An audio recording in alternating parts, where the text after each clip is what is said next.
Hello and welcome. Welcome to the webinar series under the banner of India March for Science. I'm Yashaswini and I'll be the moderator for today's panel discussion on COVID-19 and way forward. This is the fourth edition of India March for Science, and we are happy to bring a week-long webinar series on topics that are relevant for these times. March for Science is a non-partisan worldwide movement to celebrate science and the role it plays in our lives every day. We at March for Science Karnataka are committed to bring science out of laboratories and close to the society. That's the thought that drove this webinar series during this pandemic. Thank you for joining us today. COVID-19 is definitely the talk of the town, these days especially so. News is filled with COVID-19 related numbers. Everyone wants a ready solution.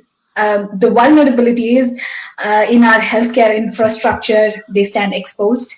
There are also many unverified, unscientific claims about COVID-19 that are being circulated on social media. So today's discussion will emphasize on how can science and scientific outlook help us during this pandemic, why science-backed policies, evidence-backed treatment, these are needed for better healthcare in India, and how can the COVID-19 crisis open new opportunities for better healthcare. We have amongst us two eminent doctors, Dr. K. Lakshman and Dr. Sudha Kamath. Dr. K. Lakshman is someone with vast experience in his field of work. He holds a FRCS from both Edinburgh and England. He's a consultant GI and a laparoscopic surgeon. He's an associate editor for the Indian Journal of Surgery. He's a faculty gastrointestinal surgery at Rajiv Gandhi University of Health Sciences. He's a life trustee at Bangalore Medical College Development Trust. He's the chairman of BMCDT Infosys BMR. Dr. Sudha Kamath is a former plastic surgeon. She is the Karnataka State President of Medical Service Center. This is an all-India organization of medical professionals. It provides service to patients by creating health awareness and making healthcare a social movement. She has extensive experience in her field of work. Dr. Lakshman, Dr. Sudha, I welcome you both to this panel discussion. Let me tell you all quickly the format of today's discussion. Dr. Sudha will address us first, followed by Dr. Lakshman. Each panelist will talk for about 20 minutes. I will then open the forum for question and answers. If you have any questions that pop up in your minds while our panelists are, addressing us, please post your questions on the comment section. We will definitely read it from there and pose it on your behalf to our panelists. Let me tell you, we are all connected from our homes. If there are any network issues, we will try to quickly address them. I request you all to exercise patience. On that note, Dr. Sudha, I now request you to address us. Good evening, everybody. Yes, the COVID-19 pandemic has brought to the fore the public healthcare delivery system in our country. Let me take you a little backwards to the history, how the medical sciences evolved. In the beginning, if you go to the very beginning, the primitive man, he had to fight nature. It could have been floods, or it could be torrential rains, fire, then wild animals and microorganisms too. He learned to find some medicines by trial and error method. Most of the times there were failures, and sometimes he succeeded also. So this way the science progressed, and all this he got it from the objective world. He tried to learn from the material world, and he didn't believe in any supernatural things at that time. It was only from the material world he gained some knowledge, and the folk medicine also developed. Then science as a primitive way developed. So we have, if we see in India, we have Sushruta, we have pioneers, Sushruta, Charaka, Vagbata, Jivika. Then in Rome, we have Celsus, Galen. Then Greek, of course, we have Hippocrates, Aristotle. Then we have in Egypt, China. So this way, all over the globe, because of the objective condition, it gave rise to birth to science and the pioneers. So to some extent, humanity could get some relief also. But after this, when religion took hold, dogma clouded the minds of the people, the society, and for a long period, over 1,000 years, there was a dark period, which we call a medieval period, and it needed the Renaissance in Europe to overcome this. So during this period, science started developing. So as we know, medical sciences, they need other sciences, other branches of sciences also to develop before medical science can take shape. So there was development in physics, chemistry, biology. So we have Copernicus, Bruno, Galileo, Michelangelo, Leonardo da Vinci. All these developments started giving birth to the science, medical science in its nascent stage. So when we talk of science, we know it is experimentation, verification, and proved science, not just empiricism as it was there earlier. So with that, ailments of the people started getting some relief. Otherwise, even the bacterial diseases like the tuberculosis or malaria, the parasite, or typhoid, cholera, or even viral diseases, of course, there was no respite for the people, and lakhs would die because of these diseases. So the pioneers, very much distressed at this, they started searching for relief, and they started finding. So there were many pioneers.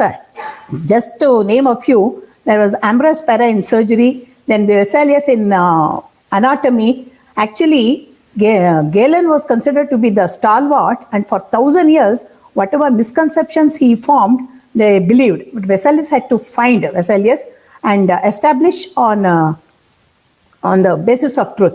So, the science means it is based on the truth and truth alone, not on blind belief or just trusting something. So on that basis, science developed. So as I said, there were many stalwarts, Louis Pasteur, then Edward Jenner, William Harvey, then Röntgen. So this way, medical sciences started developing. Diagnosis, investigations, they made long strides during this Renaissance period. And it was not just sciences. In all the fields, political, economic, social, cultural field, there was a breakthrough. That's what we call it is Renaissance. That is a new beginning. So when these things marched ahead, there was a lot of relief to the patients. And in India, a Renaissance period came along with the Britishers. When the Britishers came with the British education and the hospitals they established, Renaissance could be took birth in Indian soil also.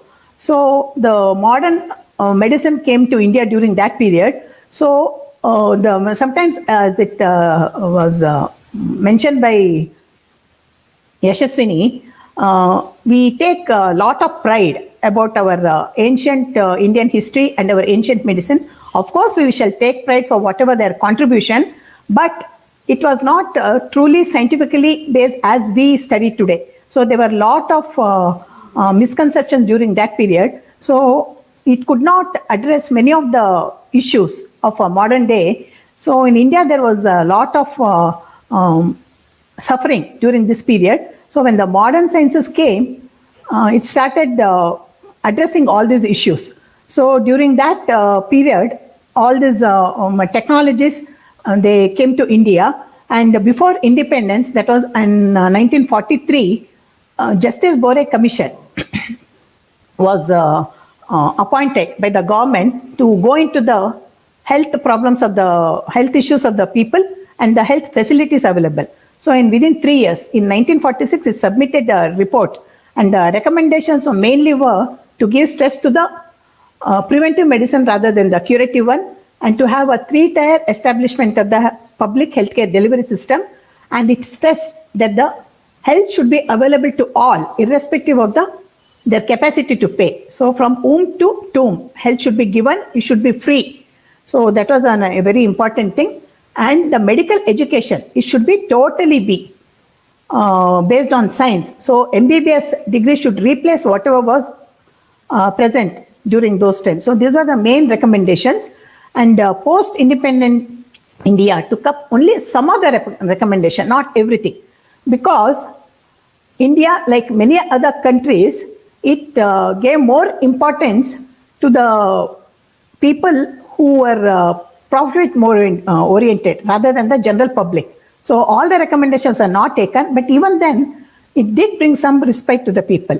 The primary, secondary, tertiary care was established, and as a preventive care, there were many control programs like malaria control program, TB control program. So these control programs were there, and MBBS degree got established in the medical colleges.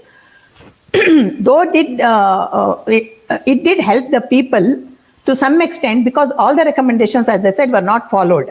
But all this was again thrown to the winds following globalization in 1990s when liberalization, globalization and privatization policies were brought in. Then there was total privatization of medical education as well as the healthcare. So corporatization started taking the upper hand, and as such, the infrastructure was not all that good, but it became worse during this period. So there was what we call the advanced technology. It was not given to the public healthcare delivery system, and the budgeted allocation, which was around 3% in the beginning, started falling, and now we stand at 1.28%, which is very, very meager, which is not at all sufficient. And considering the appointment of either doctors, nurses, or the other paramedicals, it has not been done regularly at all. So there is a dire shortage of all the staff, and which is very evident during this pandemic now, that it's not able to cope with the situation at all. So we see it every day that government institutions are not able to manage, and the private institutions, which are mainly profit oriented, they are not willing to cooperate fully. The government is literally begging them, please take our patients, take care. This is the position. And the investigations are very, very costly. Even that COVID investigation is around 4,000 to 5,000. So government is trying to regulate, it's not able to manage. And the drugs, if you take the antiviral drugs, it's for 100 mg, it costs 4,500 to 5,000. So the whole course will be more than 35,000. And if you consider the black marketing, it is much more higher. So this is the position which the government has led, because it has totally neglected the public healthcare delivery system, and not appointing adequate doctors or the staff nurses. And the doctors, because they're overburdened, they're overworking, and it is telling on their health, lot of stress, and many of them are getting infected, and there are deaths also because of this condition. So this is on one side. On the other side, we have the non-COVID patients who are not getting any treatment, because the whole concentration of the government has become now COVID. So they are converting the hospitals into totally COVID hospitals. Even the private institutions, they are converting into COVID institutions. And because of that, non-COVID patients, like either diabetes, hypertension, and those who require dialysis, cancer patients, cardiac patients, they are denied treatment. And more important is the pregnant ladies. They are literally running from pillar to post for their treatment. So they're delivering the ambulances on the roadside. This has become a very pathetic situation. And on the other side, about the scientific bent of mind, that has taken a lot of beating during this period, and much earlier to this also. And all of us, we have seen that in the Indian Congress itself, pseudoscience has been promoted. To just give you one or two examples, Ganesha has been upheld as that plastic surgery was very much prevalent in the ancient days. Yes, there were some primitive plastic surgical procedures Sushruta did, but to talk about Ganesha as the evidence of plastic surgery is ridiculous, because even today, when there is a total transection of the spinal cord, we are not able to repair it, and leave alone the implantation of the beheaded head. And getting an animal brain, which is much more primitive than the human, and making it transplanted on the human body is extremely, it's a very far-fetched and unimaginable. And all these, and to talk about stem cell or cloning, saying that Gandhari gave birth to 100 children, it was cloning, extremely ridiculous in a condition where the society was very primitive, Sciences are not developed, and it was impossible that all these things could have been done. So what happens is, on one side, we become the laughing stock in front of the whole world, and whatever we have contributed, that also gets totally negated. And let us separate myths, mythology from history. History is totally different and mythology is totally different. Mythology, let us enjoy mythology, the stories for what they are, not confused with the science. This is one aspect of it. And as it is told, during this period, everybody, all and sundry, are coming forward and saying we have found a treatment. Ramdev says he has found some treatment, and some Ayurvedic people say we have got found medicine and it will totally cure, or it's an immune booster. So this way, false claims have been made, and Gomutra, then Panchagavya, and all sorts of things, and without any proper scientific evidence. See, for all these things to be proved, they have to go through a rigorous clinical trials, and it has to be proved. Just saying that in our ancient India, our ancestor used it, and that proof is enough is not at all adequate. We need to prove today that it is effective. So it's been promoted by the government itself. So this is one major issue today. And medical sciences, they have to be, medical sciences have to be totally based on evidence. Evidence. It has to be evidence-based medicine. It cannot be anything but that. So this is not just the responsibility of the scientists to take care of this issue. Even the medical fraternity, I feel, whenever such false things are propagated either through social media or through our politicians, we have to stand up and fight against it and say this is not done. We have to go by the evidence-based medicine alone. So this is an important issue. Another aspect of this healthcare delivery system is it has now become universal. Instead of a universal health care, it has become universal health coverage. That is, it has become insurance-based. Government is trying to wash its hands off taking care of the health of the people, which should be its responsibility. So instead of that, it's handing over to the insurance companies. They are private and government also. Government, Ayushman Bharat, in the name of Ayushman Bharat, public exchequer, the money is being transferred to the private. So actually it should be world over, the concept should be, it should be a socialized medicine. The responsibility of the government, it should be free to all, as the board committee suggested, irrespective of the person's capacity to pay. So instead of that, it is becoming now either it's a private player or it is becoming insurance player. This has to be stopped. And the drugs also, the drugs are becoming very costly. In the beginning, there was some control over at least the essential drugs. Now, most of the drugs have been withdrawn from this bracket, and the drugs are becoming very costly. And also, the pharmacy industry, it is creating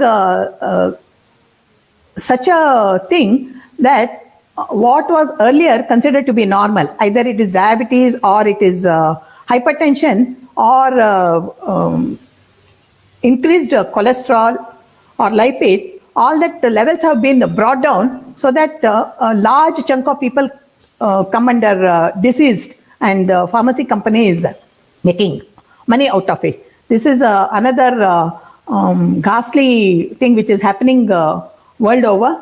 So we have to address all these issues. And sometimes when we talk that the government should take over, the question arises, can government manage? Does government have funds? Definitely government can manage. Instead of diverting funds to building a huge statues or getting a bullet train, which are not emergency need of the people, people's health should be the priority, I feel. And this has been done. If you go to the erstwhile Soviet Union, it was a socialist medicine which was totally free for the patients. And even the research, it contributed a lot. In our country, for the research, there is no much encouragement. So only now, because the vaccines, they're probably, it's very much profit oriented. So some money is being getting pumped up. pumped in, but it's not by the government, it is to the private. So in Soviet Union, it was a totally different story. And in Cuba, which is a very small country, which suffers from sanctions from America, in such a country, the medicine is free and medical education is free. And they have, during this COVID period, not only that they have managed to contain the disease in their country, they have sent their team to 14 other countries to help them out. So when it is possible, in our country also, it should be possible. So I feel all these issues, they have to be discussed thoroughly by the experts in the field, not just politicians. We want experts in the field and the public. Let there be people's committees. Let them sit, take stock of the whole situation and see how this pandemic can be controlled. And not only now, this is just a beginning. It can happen. Some other virus can come and some other disease can come and this can happen. So to strengthen the public healthcare delivery system is a very important thing. And drug industry should be totally under government control. Medical education has to be under government control so that we have meritorious students who are service-minded, who consider this as a noble profession, can get the education and who can get into government service and serve the people. This is very important. So when the nobility of the profession has to be upheld, and for this, a lot of changes have to be made. I think this COVID pandemic has given us a wake-up call. It's high time that we woke up and discussed about all these issues and improve the system, bring about a drastic change. Thank you.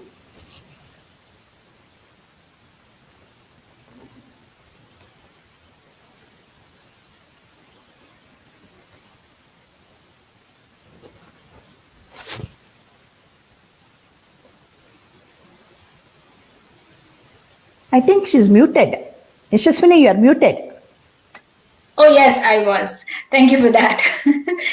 All right. So that was a wonderful insight into the evolution of medical sciences, how it was in age-old days and how we have come so far, and all with the help of science and science evidence-based medicine. Thank you so much for that. I would now ask Dr. Lakshman to please address us. Yeah, can I first check whether you can see my slides, please, Yashaswini? Yes, I can see them, sir. Good evening, everybody. Good evening, everybody. It's a pleasure for me to be on this forum. I would like to thank the organizers for giving me this opportunity. I'm basically a surgeon, and the brief given to me is to talk about surgery in the face of the pandemic. But because people wanted some information about drug therapy as well, I do have some information on evidence-based practice of drug therapy in COVID. So it's well known how the pandemic, as the definition says, has affected the whole world. But we can take some solace from the fact that India is not as badly affected as elsewhere in the world, as in the Far East or Europe or the United States, where the impact of the pandemic has been a lot more severe. Particularly if you look at the deaths compared to the population as a ratio of the population, we are very fortunate that the pandemic has not been too bad. That's something we can take some comfort in. But the problem that we have in this country, and it is so elsewhere in the world as well, it is not unique to this country, is the reaction of all the stakeholders, all segments of society who are dealing with this very difficult situation are in a state of panic.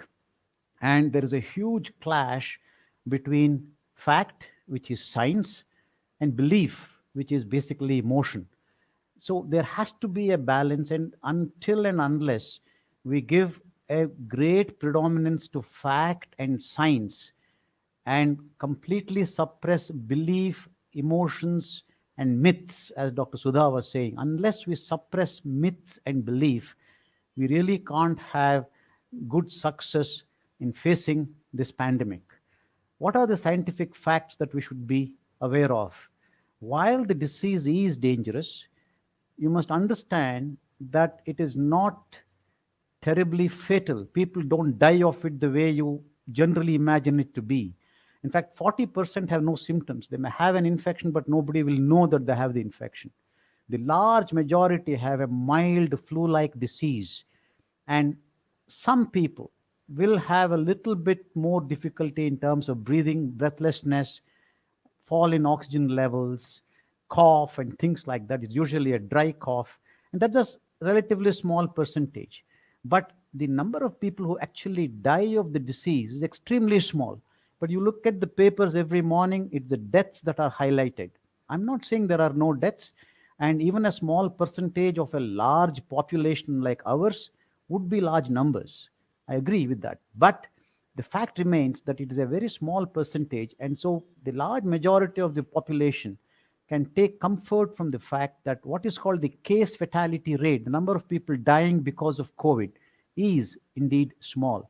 It is a little high for people who are over 60 and who have what we call comorbidities like diabetes, hypertension, heart disease, lung disease. If you have pre existing problems before the COVID days, yes, the mortality is a little higher. Maybe 10% is a more realistic value. But please understand, even that is not a huge number. Dr. Sudha talked about evidence-based medicine, and I couldn't agree with her more. If you have a scientific outlook, you have to have proof or evidence that a given medicine works. I'll spend 2 minutes on this graphic.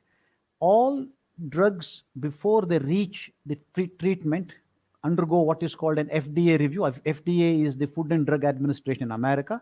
India has its own drug controller, and they go through a similar process. Phase 1 is basically done in healthy volunteers to say that the drug does not cause any great harm to them. So healthy volunteers without disease have phase 1. Phase 2 is the next phase where a small number of patients are tested, maybe 100, maybe 200, 300 maybe. They're given the medicine, and it is designed to make sure that the medicine has some effectivity and to determine the dosage, basically, to make sure what the optimal dosage is. So that does not prove that the medicine really works. So you need to have a completed phase 3 trial where a large number of people participate and the medicine is proven to work with minimal or no side effects. Minimal is a more realistic expectation. So when that is done, then they apply for permission to be given to the population, and then it is used. Now I'm going to give you some slides in this, some graphics in the subsequent slides where I can show you that a lot of medicines that are being used, that are being talked about, are only in phase 2. We really haven't had phase 3 completed trials. And when phase 3 completed trials are really looked at, and I'm going to show you that, very few things are going to prove to us that it actually works, very few medicines. And it is very important because right now, what is pushed around is a lot of things which are what I can call untested. And one of the common reasons for using this is the emotional and the social pressure that is brought about on the healthcare system. Patients want something, they want an intervention. They can't how can you not give us something when we are facing a dire situation? And so to perhaps meet the emotional needs of people, doctors and hospitals perhaps meet that requirement. And it would be incorrect to say that it is pushed only for commercial reasons. There may be a minority who would push it for commercial reasons. I'm not gainsaying that. But a lot of it is because people want something done even when it doesn't work. So the next few slides may be a little overwhelming for people who are not used to medical data. But let me try and help you, and don't try to understand everything in perfection. Just get the trend of what I'm trying to say. Medicines that can be given for COVID fall under two groups: the so-called antiviral drugs and the so-called immune system treatments. These are the two broad classifications that can be used. And hydroxychloroquine is one of the drugs that are pushed for this. What you must understand in this perhaps confusing graphic is that the black line is no medication, The red line is medication. In this slide, the medication is hydroxychloroquine. The larger the distance between these two, please note, the black line should be far away from the red line. Only then you know that the medicine works. So you can see that in this slide, the two lines are very close. This is death at the end of 28 days. So they are very true, very close, and which means that hydroxychloroquine, which is pushed a lot, doesn't work. Please note that I have taken all these slides from a Royal College webinar which was held last week. The information is as current as can be. All right. So if you are looking at the other big drug, remdesivir, it's called, and as Dr. Sudha mentioned, it costs anywhere between 5,000 and 7,000 rupees per injection, and the total cost of the treatment is about 40,000 rupees. Understand that even here it is the blue line rather than the black line. The two lines are very, very close. But what it shows is that while the death rate is not in any way impacted when the two are the same, whether you give remdesivir or not, the number of days spent in the hospital or in the ICU is shortened by 4 days. If you did not get remdesivir, you will perhaps on an average stay 15 days. But if you did take remdesivir, you would perhaps stay 11 days. Now, it is for the patient to decide whether this little improvement deserves the kind of expenditure that it entails or not. It is as simple as that. But it must be made clear to the patient that as far as the risk to life is concerned, there is no difference even when you take remdesivir. And this is something which you have to understand. Dexamethasone is a steroid, and actually it is the only drug which shows a big difference between the red line and the black line. If you see, if somebody is on a ventilator, if somebody is in an ICU, ill with COVID, if you give them dexamethasone, then it reduces the death rate by 30% in the severely ill ventilated patients, and it reduces it by about 20% in the less ill but still ill. They are not on a ventilator, but they are oxygen dependent.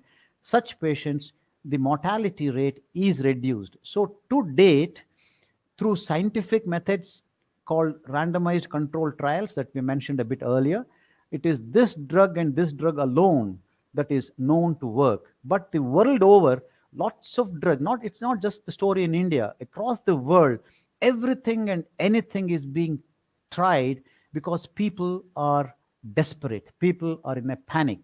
And so if you're really scientific minded, for example, personally, I have myself said to my family, and I've written it down in my what's called an advance directive, that if I ever have to go to get treatment for COVID, I would not want anything other than dexamethasone to be given to me. I've actually put it in writing.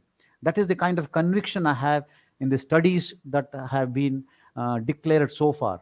It's also true that newer and newer studies are coming every week, and as and when new information comes, we should be aware of that new information, and if it is scientifically proven, we have to transfer it on for the welfare of our patients. So in summary, ladies and gentlemen, all I can say is that dexamethasone is the only drug that is used, that is shown to be of use.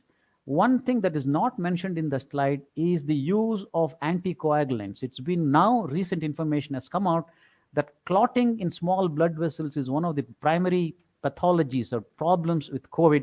And so if you give them a medication that reduces the clotting capacity, and that does help them as far as oxygenation is concerned. As you know, lack of oxygen is the primary problem in COVID pneumonia. Now, as I said, remdesivir can be used with the rider that it has no real effect on mortality but reduces hospitalization, and dexamethasone does help with the mortality. And if you see even in the lay press, I can see one whiff of fresh air. What I call WhatsApp University, hundreds and thousands of messages going on in WhatsApp, lots of things coming in our papers. None of them honestly tell you the truth. But here, Dr. Zarir Udwadia, who is a chest physician from Bombay, writing in TOI about 3 days ago, said this, and I think what he said, he hit the nail on the head.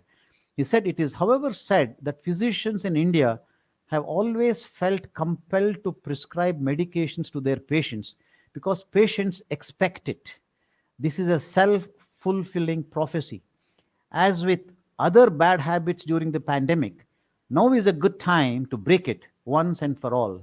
What is trying to give a heads up to society, to patients, to social activists, to doctors, to the healthcare, everything, is to say, please don't go by emotions, don't expect things which are unreasonable, don't demand things which are unscientific. And for the doctors to say, please don't prescribe things which are unscientific. But please understand from a doctor's point of view, which I'm trying to place before all of you, if even if I tell somebody, look, ventilation is not going to help you. It is known that when a stage comes in COVID, when you need ventilation, when high flow oxygen and so-called CPAP, or there are various methods that people can use, what is called non-invasive ventilation and proning. These are four things that doctors use. When none of this really works, if you have to put a patient on a ventilator, hardly anybody comes out of a ventilator. You can see the amount of what shall I say, turmoil that's going on because we don't have enough ventilators in this country.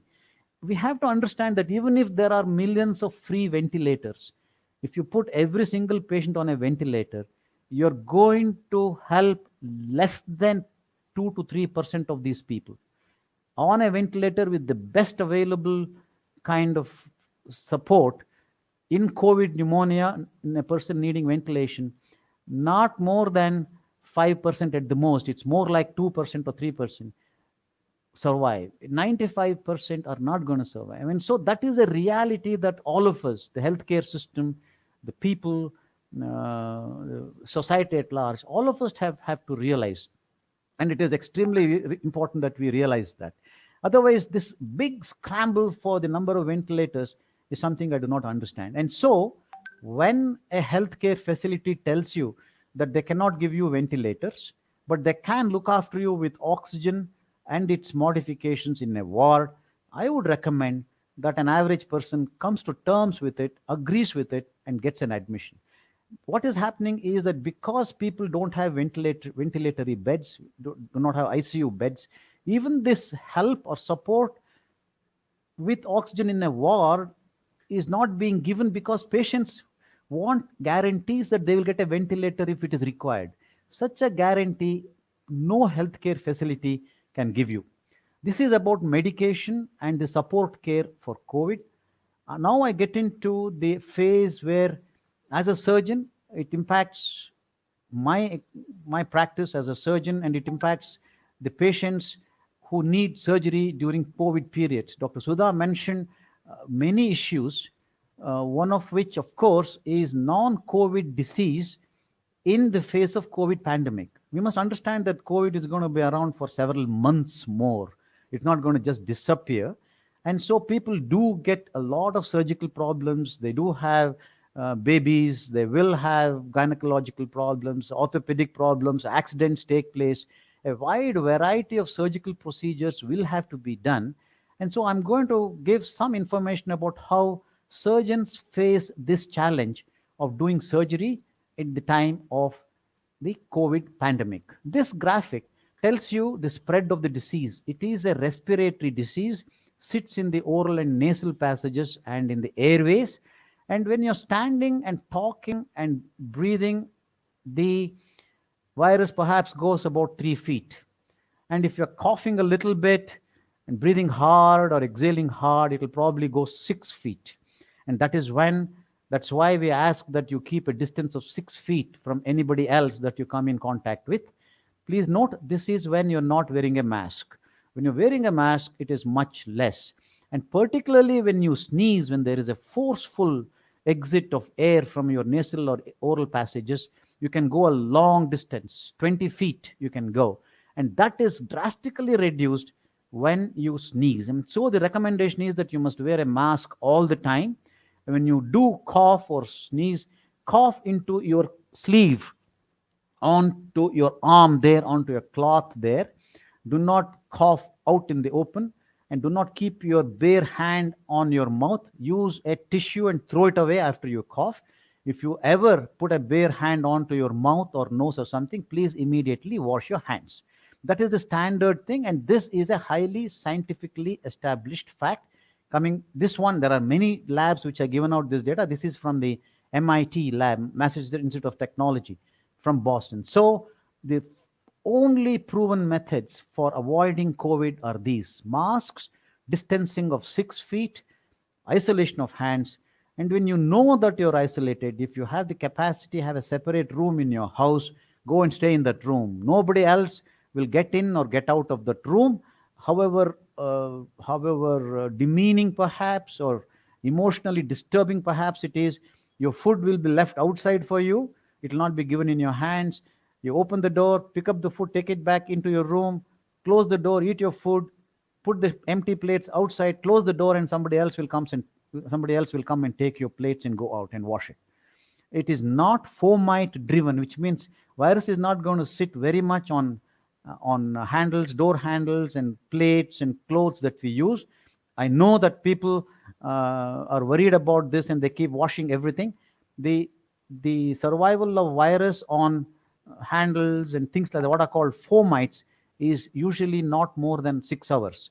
But if you have gloves on when you take things from people who are COVID positive, and after you take the things and put it somewhere and discard the gloves, it is very unlikely that the disease or the virus will be transmitted to you. Coming to the specific aspect of what a surgeon does when a patient is COVID positive or is of an unknown status, when the COVID is in the community, for example, like it is in Bangalore today, or in the country today.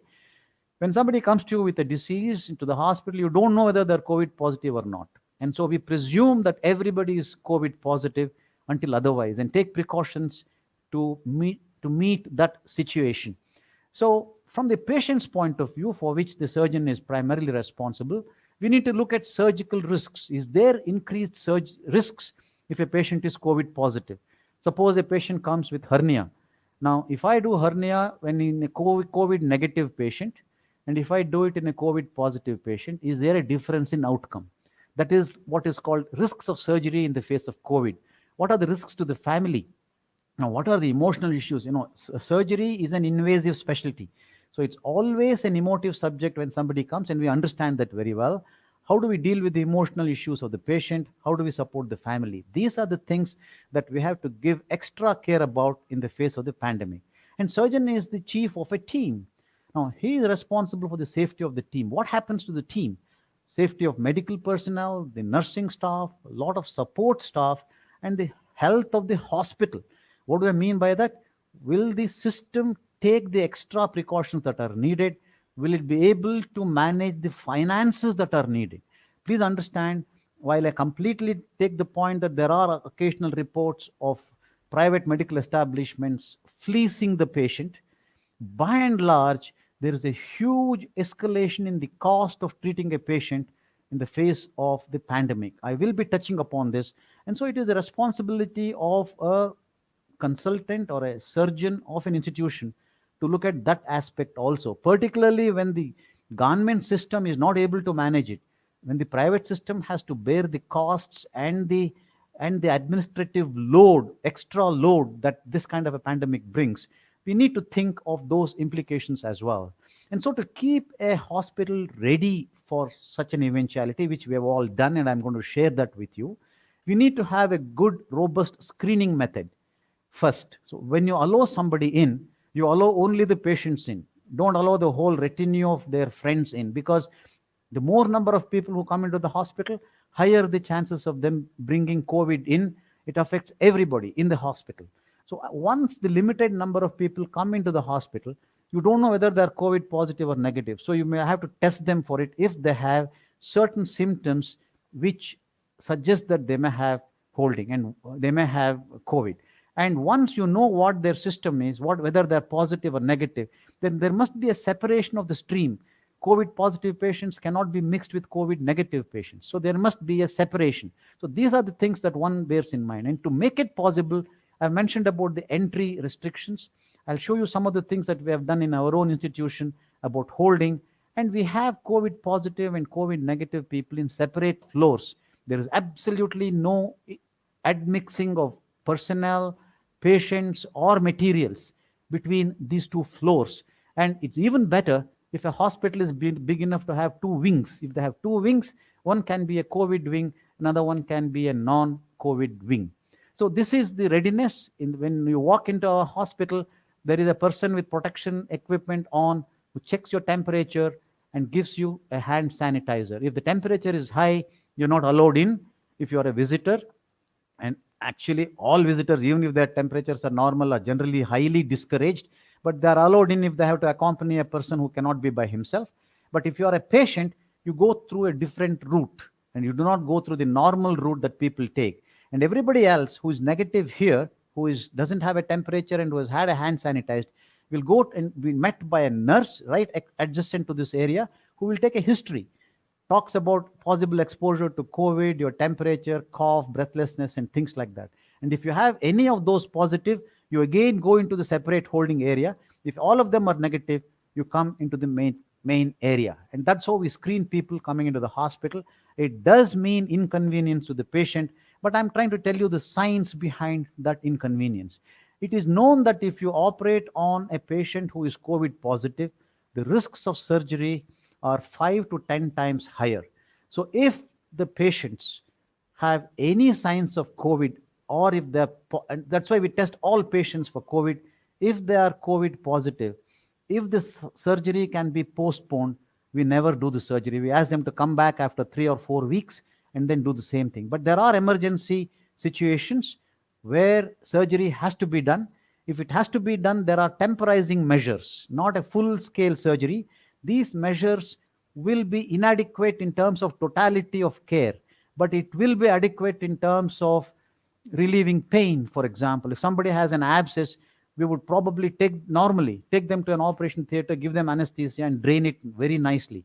But if they are COVID positive, we take them to the minor OT without admission, make a little nick, let the pus out, and the pus coming out will continue to fester for a bit, but at least the pain is relieved. They can sleep with comfort. So we use temporizing measures to relieve the pain and ask them to come back later. But there are some situations where they have to have operation, otherwise their life may be in danger.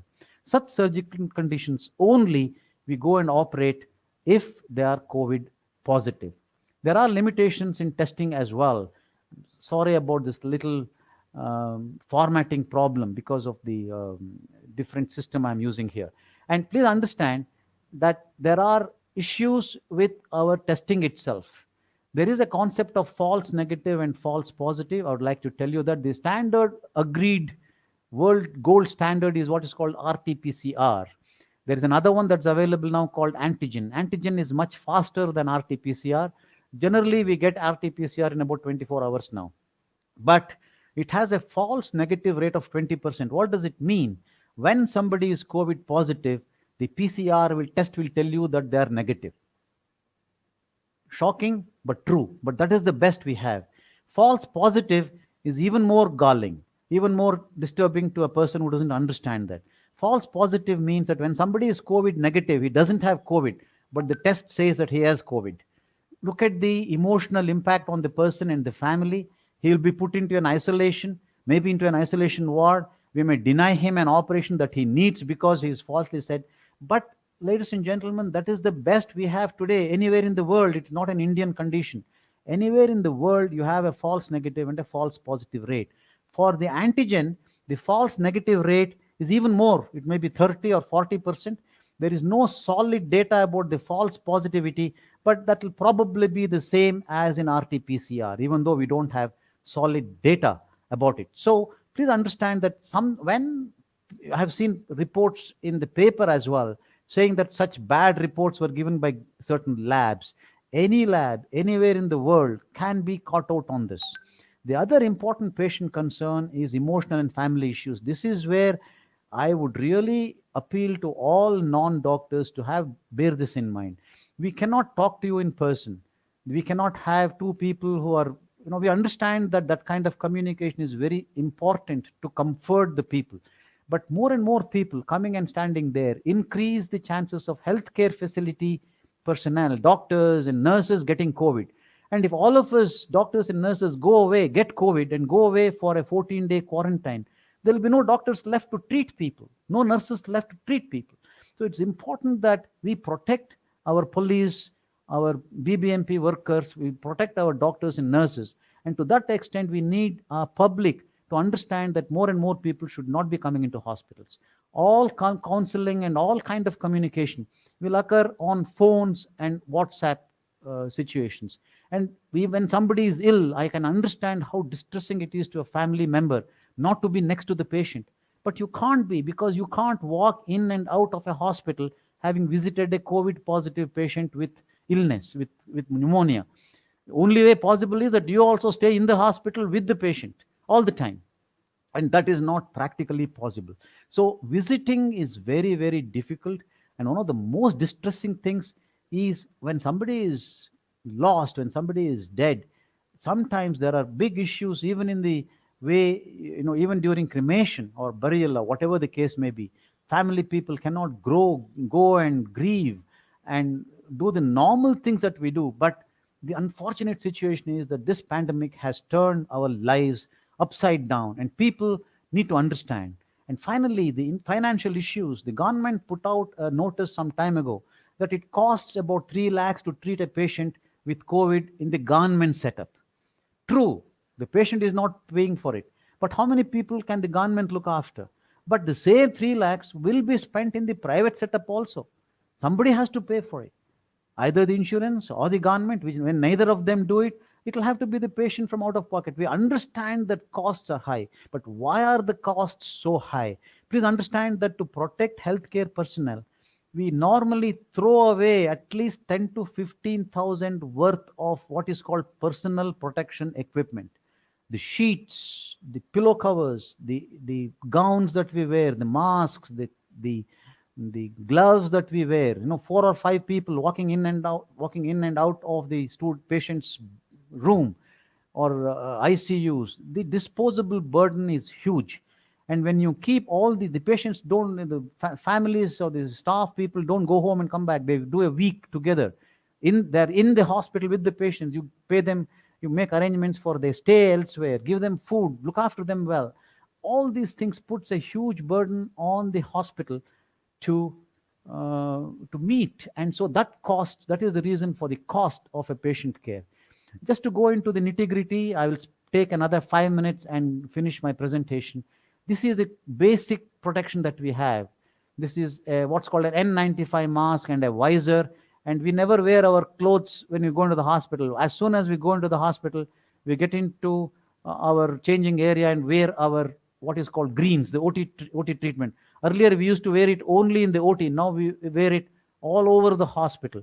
In the intermediate stage, we wear a gown and we'll have gloves all the time covering all of us. And all these things are thrown away once they are worn. And in a full protection, look at the way, this is me in my outpatient department. This is the way I greet my patients. Very distressing for me as well. But that is a choice. This is my patient. I don't know whether it's COVID positive or negative. So I'm completely having a full PPE. And every bit of it is thrown away after I finish my outpatients for an hour. And endoscopy is a high-risk procedure. So we do endoscopy also with that kind of a full protection. The person doing it has that protection. And our nurses who are far away from the patient looking the other way, they also have the same degree of protection. And surgery is even worse. As I told you, in a COVID positive patient, we try to avoid surgery as much as possible. But if it is not possible, the whole team, not just one person, has to wear even a bigger mask than the N95 called a respirator. So these are special filters which protect you from inhaling the virus. And we have over all this, you have these several layers of protection with a hood. And we then operate to protect ourselves. And earlier there used to be a lot of reservation about doing laparoscopy or using certain standard equipment like cautery. Now we have learned enough that's not too much of a problem, and so we are doing these surgeries as well. And to conclude, ladies and gentlemen, these are indeed extremely difficult times. Please understand that it is not easy for any of us. We understand that completely. The healthcare industry is trying to help. I agree there are some quarters, some sections of the healthcare industry which are which are compromising communication, which are overcharging and things like that. But don't believe that the whole of the healthcare system is like that. I do believe that a majority of people are doing a genuine effort, taking a genuine effort to help. This will continue for a long time, and so all of us have to understand each other. Calls for a lot of understanding, patience, and kind of patience is the thing that I really focus on. And we all have to develop emotional resilience. If you jump on a healthcare worker, that healthcare worker may jump back on you. So my appeal as a person who has been in practice for 35 years is to tell the people to be patient and to be understanding. And I keep telling myself, including myself and my team, to be understanding when somebody is shouting at them. It may be unfair, but we understand that that patient's relative or a patient is under tremendous stress. And so we do try to understand and not shout back. But the solution is for all of us to be as patient as possible. And as the Dalai Lama says, and I quote him several times, patience guards us against losing our presence of mind. Thank you very much, ladies and gentlemen, for your patient listening. Thank you so much, Dr. Lakshman. That was indeed insightful and a wonderful explanation of what is happening in current times and in great graphic detail. So I was just taking some notes, and I wanted to ask you, because you talked in detail about the surgical procedures, what happens in case of emergencies? Let's say cardiac event and has to be rushed to the hospital. What is it that one can expect, especially the patient's family? What is it that is expected of them, and what should they expect at the hospital? Yeah. Generally, when an emergency comes, they will not know whether they were the COVID positive or negative. We will not know either. So apart from the workup or the test for the given condition, it may be cardiac or abdominal or whatever, we also ask for a COVID test. For 24 hours, generally, you will not get the report. Nowadays, the situation has changed because the antigen test comes back within 4 or 5 hours. So minimum for 4 or 5 hours, but generally for 24 hours, they'll be in a holding area. It will not be a regular ward. So they cannot expect the same comfort that one expects from a regular ward. So it will be in a holding area where all precautions are taken, presuming that the patient is COVID positive. Now, the doctor has to decide whether the patient can manage without an operation. I'm talking about a surgical condition, whether the patient can manage without an operation for 24 hours. Now, if it's a condition where the patient can wait 24 hours, we wait for the report of COVID and then do the operation. And if the patient's condition suggests that you can do something less than an operation and relieve their symptoms, most of the time it will be pain. We do this minimal procedure and relieve the symptoms and say, look, this is not the permanent cure for you. Come back maybe 2 months later, 3 months later, and we'll deal with it. Now, if it is a condition that needs an urgent operation, you can't even wait 24 hours. We presume that the patient is COVID positive, and I showed you all the precautions that the team takes. So with all those precautions, we operate and deal with the patient's problem. Super. Thank you. Dr. Sudha, you were talking about how there is a lot of privatization, and you called for a socialistic approach towards healthcare. What we hear normally these days is about, how excessive government control can lead to a lot of corruption and maladministration and things like that, and why that was the reason why privatization works out for the best. And maybe it also offers a lot of choices to the patient and the patient's family, and there's a concept that the privatization leads to better offerings to the patient, and in terms of quality, in terms of service, etc. So what do you have to say about it? Yes, there is a concept that privatization gives a better service, But as we have seen, to some extent, maybe it is true. But majorly, it's a social security measure, health. Health has to be a basic right. Actually, in the constitution, they have not made it a basic right. So health and education, they have to be basic right. So the government corruption, the problem is of the different, due to different causes. So if we have people's committees who raise the voice against the government and try to expose the government, that is one way you can have your say. And total privatization, as Dr. Lakshman said, it is very costly. I understand. There is no second thought about it, especially now during the COVID, it's very well established. It cannot be managed. But where will the poor people go? We have to think about the marginalized, and in India, it is 90% of the people who cannot afford. So does the government not have responsibility towards these people? So only a small section can afford, they can be given a choice. But the common people, they don't want a choice, they want relief. So when you come to the government hospital, provide it. And the question that it cannot afford is not true. Government, there's so much of wasteful expenditure the government is spending on what is not really required. As I said earlier, on all sort of statues and some sort of all, where it can make money, where the contractors and others make money, the government is allowing it to go on. Instead of that, that money can be diverted towards health, which is very important.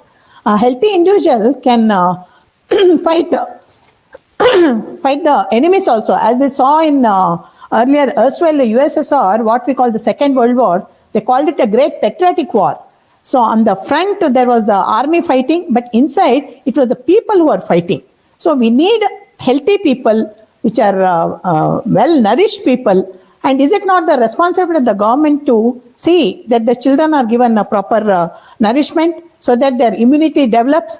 So I still feel it is a government responsibility to provide the healthcare, public healthcare system, to strengthen the public healthcare system.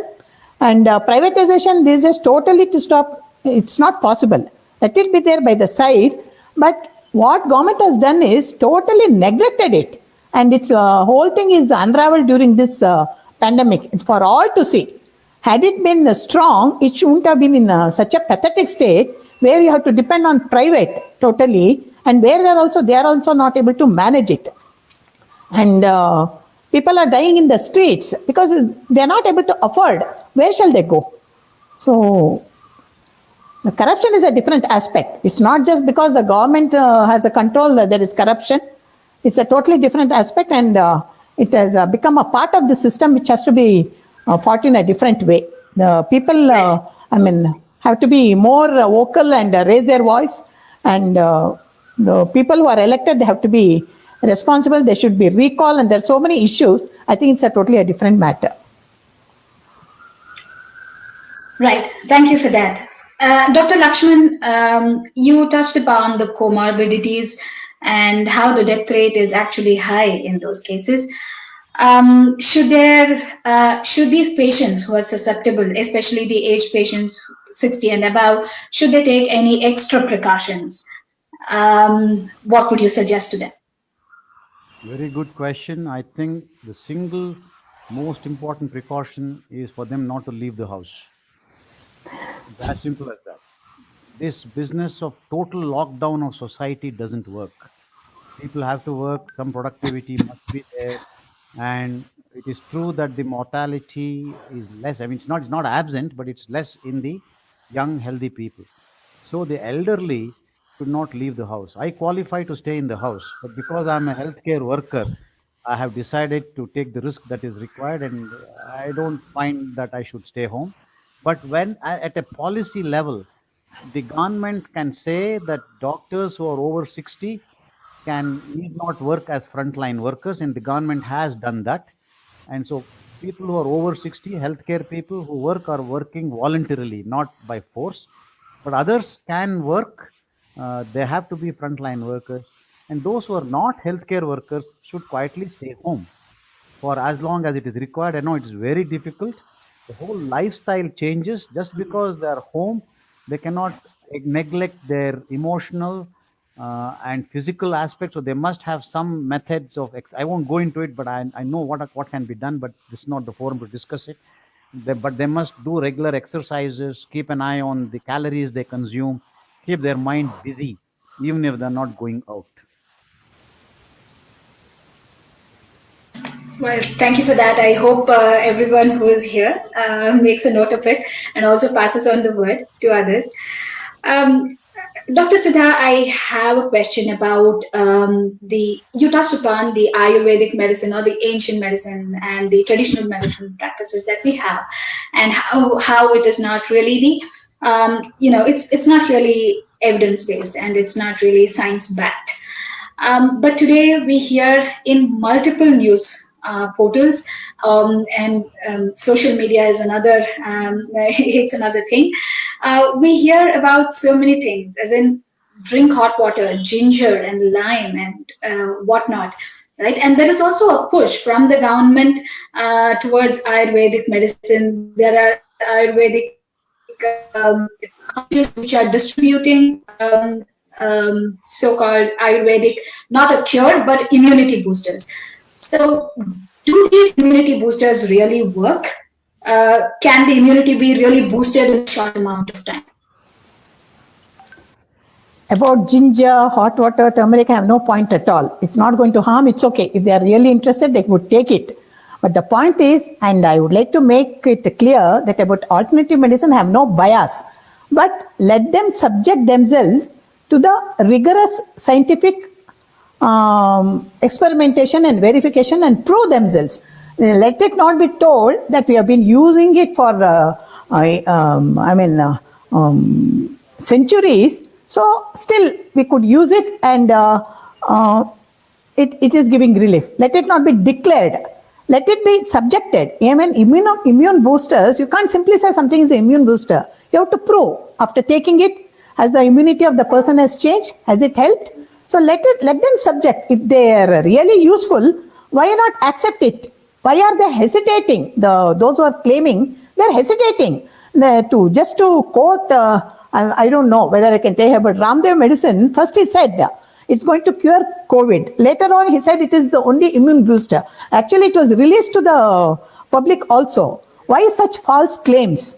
Let them subject and let it be proved. If it is useful, we'll take it. What is our point? It should be helpful to the people, patient. It helps. We have no point at all. We shall take it with the open mind.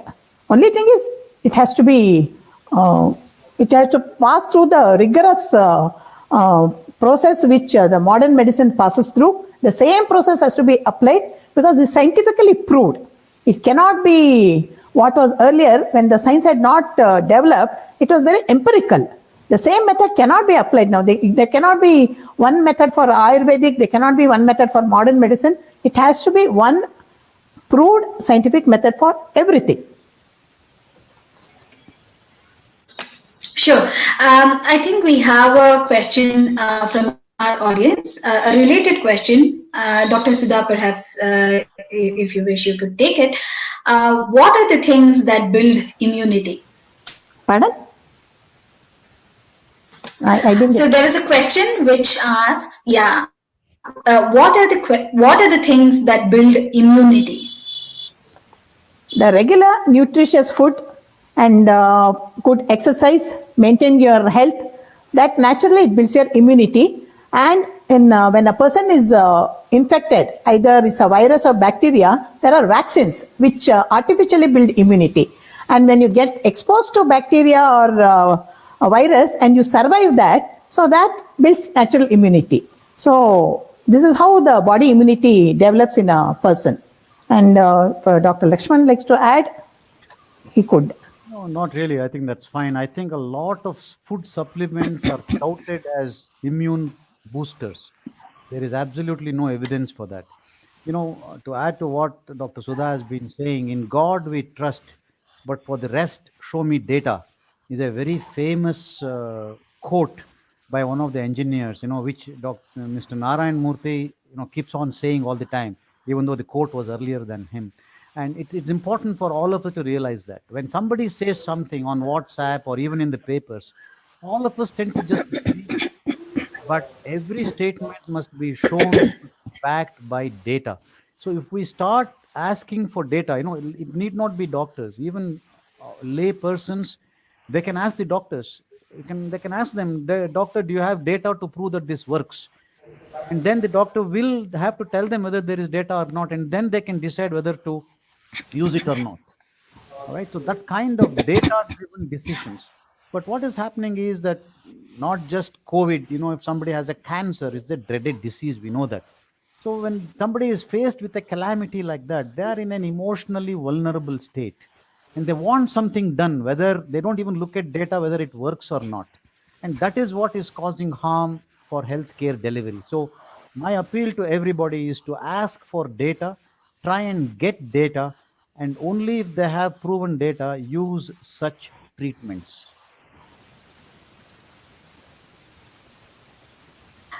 Sir, perhaps this is a question for you. Also, maybe I'll ask the same question to Dr. Sudha later. Why is the COVID vaccine research so complicated, and why is the success so hard to come? This is a question by Mr. Satish Kumar. COVID vaccination process is not complicated. We have a very nice process which has developed over the past decades. In fact, COVID vaccination development has been faster than any other vaccine development in history. The problem is the limitation. If you want to get the answer in 3 weeks, 2 months, 3 months, it doesn't happen. The minimum that you need is a year. The other problem is that by the nature of this disease is new, we are discovering that the immunity that you get is short-lived. For example, if you have tetanus toxoid, that's a vaccine. So if you take tetanus injection, it protects you from tetanus for a minimum of 5 years. But if you get COVID today and recover from it, which happens, as I said, 85% of the times without any event, your immunity lasts, as we know as of now, only 3 months. So you're vulnerable to it again. So you can expect the same when you have a vaccine. When you give a vaccine to somebody, let us say all these trials are all highly successful and the patient becomes immune. We still don't know how long it lasts. Our guess is that it will not last more than 3 months, which means you keep taking vaccines every 3 months. It's not practical. So many millions of doses are required. So to think that vaccine is a magic bullet is incorrect. Right. So how long do these clinical trials usually take, sir, for a vaccine to come out and to be accepted? By the time phase 3 trials are completed, it will probably about a year, and the fastest they can do is perhaps 9 months. All right. Ma'am, Dr. Sudha, why is the death rate in India much lesser compared to, say, UK or France? Does BCG vaccine has any role to play? Or is Indian gene pool somehow more immune to this disease? Dr. Sudha, would you like to answer this question? A lot of hypotheses, nothing has been proved yet as yet. Maybe we are exposed to malaria, so they say sometimes that has helped. BCG vaccine, that has helped. Or other vaccinations, MMR and other things that have helped. Or maybe we are still in the initial stage, we have yet to see. Maybe we'll surpass the others also. Now we have already become the third. So maybe it is too early to say about this. And about the vaccine, I just wanted to point out one more thing. These viruses, they are known to mutate.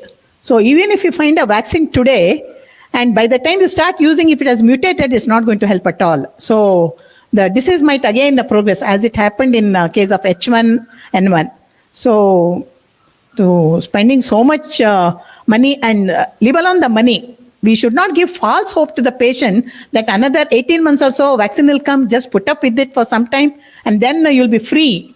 And there is a magic bullet, as Dr. Lakshman said. I think we have to be very, very careful creating false hope in the people. We may have to live with this COVID-19 for some more time. And by the time probably it mutates or its virulence might come down. We don't know. It's such a new disease. There's no last word. We'll have to still wait.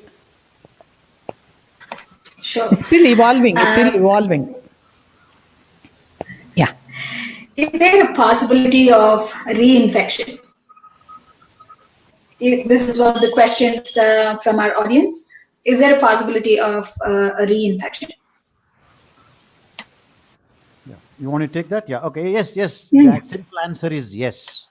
We are talking about second and third waves in various countries, which essentially many of them are actually reinfections.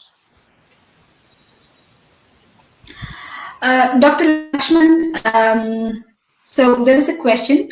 This is by Rashmi. She asks, will getting a COVID test done twice give a different result? Yes, I told you about the false positive and false negatives. And so there can be a disparity between the first test and the second test done the very next day. And that is, we understand, is highly emotionally disturbing to the patient and the patient's family. But unfortunately, that is the reality. And the doctors who read those tests and the patients that they deal with, they really have to have a lot of understanding, and they must understand that it is nobody's fault. It is a basic limitation of the test itself. Yeah. I want to add on. Hello? Yes, please. Yes, go ahead. I just want to add on that medicine is not a perfect science. So there are always limitations. I think we should understand it and accept whatever the limitations of the science itself. Because knowledge is very vast. As we advance, then some more things and some more questions open up. We start finding answers. We go ahead. This is how science progresses also. And this has to be understood. Don't expect that the doctors or the investigations will do 100%. That expectation sometimes creates a lot of problems. And especially in the COVID-19, it's very obvious for all to see. Dr. Sudha, so when we talk about COVID-19, and because there is so much of uncertainty, there is quite a divide even amongst the healthcare professionals. So one of our audience here actually mentions, he I think put up shared a video, but I think to summarize it, what he says is, a doctor in the video says that the COVID is not there, it's just imaginative. So and there's no need to get tested and things like that. So what do you suggest? How should this be taken care of? Healthcare professionals all saying in a single voice that we should opt for science-backed medicine. How should we go about it really? Now, as already Dr. Lakshman said, this WhatsApp and social media are creating a lot of havoc. Totally ignore it, that's all. Whatever the medical fraternity as a whole has has come to one single conclusion that COVID is there, what precaution has to be taken, and they're managing the cases, losing their sleep day and night, struggling. So if COVID is not there, why would anybody struggle so much? As actually when Dr. Lakshmani was showing the photos, I can understand the struggle with that whole PP and on, operating, you're fogging, and without even taking a drop of water, not able to attend the nature's call, the struggle. Why would anybody face all that? I think it should be understood that all these false claims and false propaganda has to be really be thrashed, I feel. It's very, very sickening to see the whole thing. Well, I share your sentiments. Dr. Lakshman, there is a question from our audience. At the current rate, when can we expect the curve to flatten in India? Very difficult question to answer. As a scientist, I cannot answer that. So this is unscientific in a scientific forum. But if you allow me a wild guess, some of the epidemiologists are saying that it will peak in August and start coming down September onwards. And please don't hold me to it. For sure. So would you say that the herd immunity is the only way out? This is, I think, by Mr. Gangadhar. Is herd immunity the only way out? I would agree with that. The percentage of the definition of what herd immunity is still debated, even among scientists. But about 50 to 60% of the population, when they become infected, will expect that the society, people at large will do well. And that has been the natural course of all epidemics and pandemics, of all viral diseases. You look at SARS, MARS, H1N1, the influenza of 1918, and whichever big epidemic or pandemic that you look at, this has been the natural history, and we don't expect this to be any different. Sure. I think there is one more question on the chat window. This is by Mr. Mohammed. Why is that COVID mutates so fast when compared to rest of the viruses? So, in your experience and in all your studies, with your expertise, why do you think that happens? Or is it even true that COVID, the coronavirus is mutating faster than the other viruses?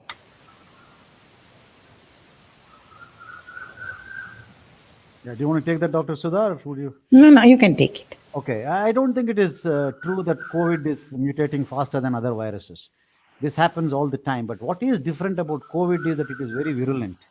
It is causing, very severe pneumonia and causing more deaths than many of its recent predecessors. That is what is new about COVID. That's what has hit the world hard. And it's very infectious also. Very infectious. Yes. There is some talk about plasma therapy, plasma donation, etc. It was in news some time ago. Does it really help the patients recover, Dr. Lakshmi? No. In simple terms, it has not been it has not been established to help at all. And so, because when you have a treatment that is not proven, then it is done under controlled conditions of experiment called a trial.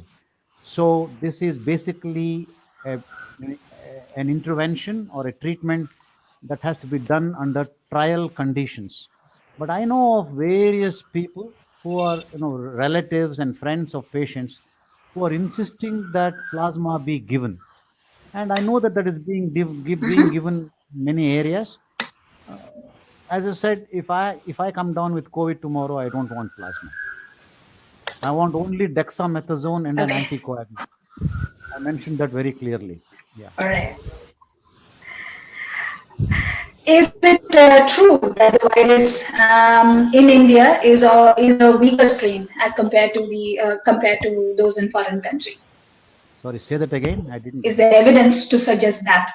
Suggest what, please? Is there evidence to suggest that the virus in India is a weaker strain as compared to those in foreign countries? Yeah. Do you want to take that, Dr. Sudha? No, I think you can take. Okay. No, it is not a weaker strain, but it is a different strain. And people call it weaker because our mortality is definitely less than the mortality in the West. All right. But as Dr. Sudha rightly pointed out, we are still not at the peak of our pandemic and our part of the pandemic. And time will tell whether we are really blessed with either a better population or a weaker virus. Either way, everything will be decided by the mortality figures of the next 4 weeks. Yes. Yes. Ma'am, perhaps this is the last question for the evening, and that is to you, Dr. Sudha. So there are people which are saying, I think you clearly mentioned that the social media, the WhatsApp University is not to be believed. Keeping that in mind, the question is, there are people who say that clean areas and surfaces provide good condition for the virus to thrive. That's why slum areas are not affected more from this virus. Is that right? So could you please dispel the myth if it is really a myth? I think it's quite illogical, isn't it, to say that the Yes. clean areas spread the virus. So I don't think there is any discussion required in that. So that's Alright, the answer so I think I'll give.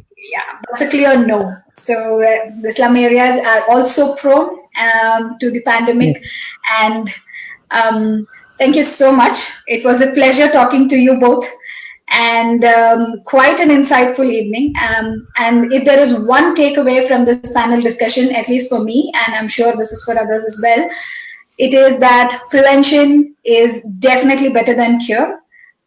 So maintain the physical distance, wear the masks, don't venture out if it is not needed, and then wash your hands regularly, sneeze into your arms, elbows, and then take care of yourselves.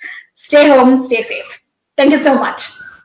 Thank you. Thank you. very Thank you much. for this opportunity. Thank you so much. Thank you and good All evening. right. For all those who are on the audience who are on the webinar, so the webinar series continues, and in tomorrow's webinar, we are going to talk about science and society, and it is around 4 p.m. tomorrow evening, if I'm not wrong. We will keep you posted. Please follow us on our Facebook page as well as other social media handles like Twitter and Instagram. Thank you so much. Bye-bye. Bye.